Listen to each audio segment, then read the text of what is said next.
Hey, what's up everyone? Jeremiah here today. I'm so excited. The brand new Mavic Pro 2 and the Mavic Pro Zoom is finally out. And if you guys are undecided on which one you should buy because you really love that Dolly zoom feature, this is basically going to be a video based on that and may pertain to you. If the only reason that you're debating on whether or not to get the Pro and you want the zoom because you like that Dolly feature or that vertigo effect as some people call it, don't let that be your deciding factor, because you could do it in post editing very easily. And I'm going to show you guys here a few examples of some Dolly zoom that I did with my DJI Spark. Yes, a DJI Spark. It's only a 1080p drone and it doesn't have the Dolly zoom feature, but you can easily do it in post processing, and I'm going to show you guys here how I do it. I'm going to show you on my iPad Pro with the LumaFusion app that I use. But you could do this pretty much with any video editing software. As long as you got some good footage coming in and out, you can even pan around as you're doing it. I'll show you that in my example. But first and foremost, let's go over a few reasons why you may or you should get the zoom.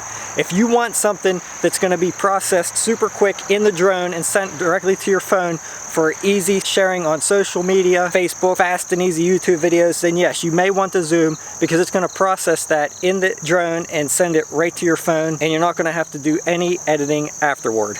Or if you want to stay higher from your subject and zoom in on your subject, that way it's less noticeable, or you just can't get close enough to your subject and want to be able to zoom in, then yes, the zoom is going to be for you. But keep in mind guys, you're not supposed to fly higher than 400 feet, so you're going to be limited on that as well, how far away you can get when you're zooming in. Or if you guys want a wider field of view, at 24 millimeters versus 28, it's going to be a little bit wider of a field of view, so you'll get a little wider picture. But keep in mind, it's only a 12 megapixel picture versus a 20. And other than the fact that the Mavic Pro Zoom being $200 cheaper, maybe that's going to persuade you to buy the zoom.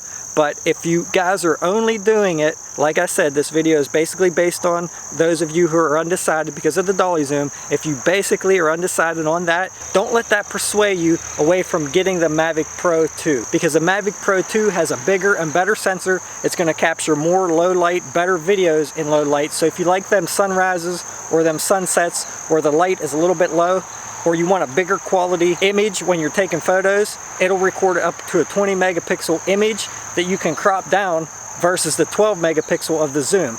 So if you want it mainly for photos or for low light video, you're definitely going to want to go with the Pro 2.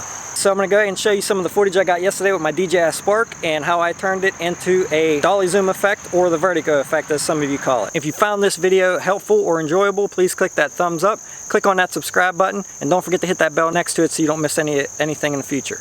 As soon as I can convince my wife, I'm getting a Mavic Pro 2. Alright guys, so I use this app called LumaFusion, and basically you could probably use almost any app you want to do this effect.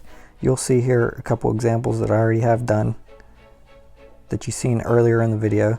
So I'm going to go ahead and show you a new clip here. Let's see here. Let's go with this clip here. Okay, so I'm flying straight here over these trees. So basically I'm going to take my starting point. Let's go with right here. Let me get an ending point. Let's go with right here.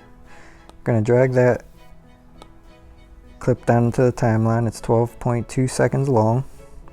And what you're going to basically want to do is, right now I'm flying towards the subject. So let's say that this little building down here is my subject.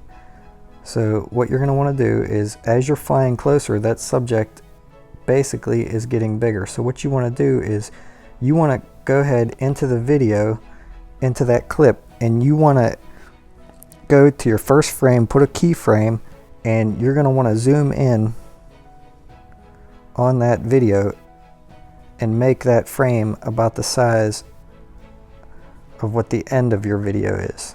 And at the end you're going to want to put another keyframe. Going to add another keyframe, put it to the original size. So you'll see the original size of the building there and where I started there. So I'm still a little bit smaller at the beginning, so I'm going to go ahead and zoom in a little bit more. Maybe right there.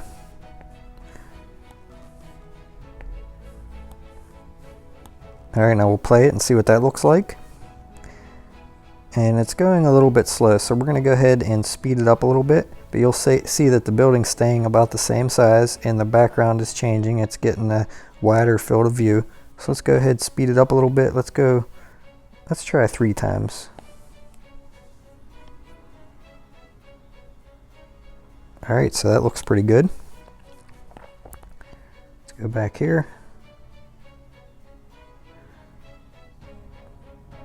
And there you go. There's that clip. Now let's go ahead and see if we can find another clip real quick. We'll do one more. Let's see if I can find one where I'm going backwards.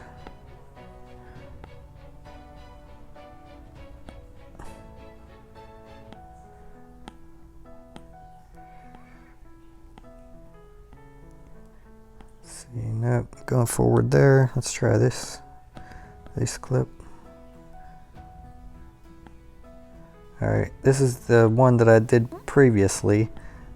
You'll see I'm going backwards there, so let's go ahead and do the same thing here. Let's see, this is my starting point, and we'll make this my ending point. So let's drag this down here, 27 seconds long. Okay, now in this clip you'll see that the further in the frame you get, the smaller your subject gets, which we'll say is the house. So at the very end of this clip, you want to go in here and you want to change the size of your frame, because you want that house to be the same size basically as the beginning frame. So we're going to go ahead and put a keyframe here at the very beginning. We're going to keep that the same. Then we're going to come over here, put another keyframe, and we're going to zoom this in to match about the size of the house on the first frame. So there's the first frame, last frame.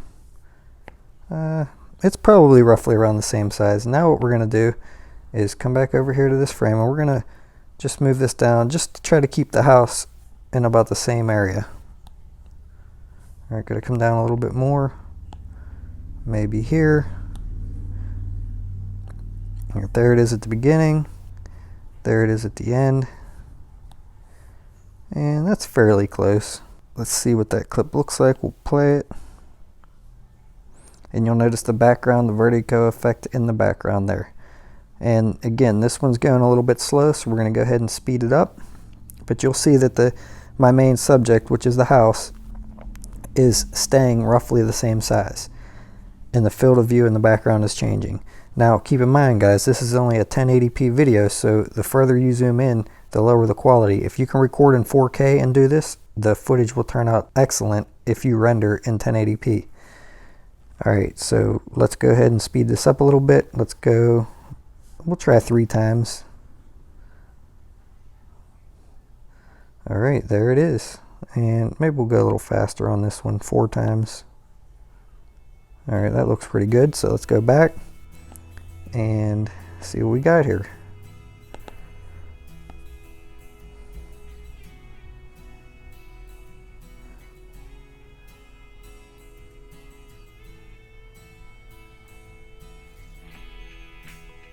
Alright, there you have it. So I'm going to go ahead and render this whole video here,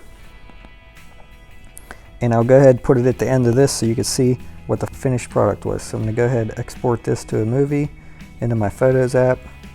I'm going to just go ahead and make this economy 12 megabits per second. Now you know what, let's make it 24. We'll go standard. We'll just keep it in 1080p and go ahead and export that, and you'll see my overall size of my clips here is 39 seconds. So once I get this exported, I'll go over and put this into the new video that I'm making for you guys, which is video that I'm making right now is this one. Alright, so let's see, the video that I just made would be right here. Let's go ahead and drag that down into my timeline for the end of this video.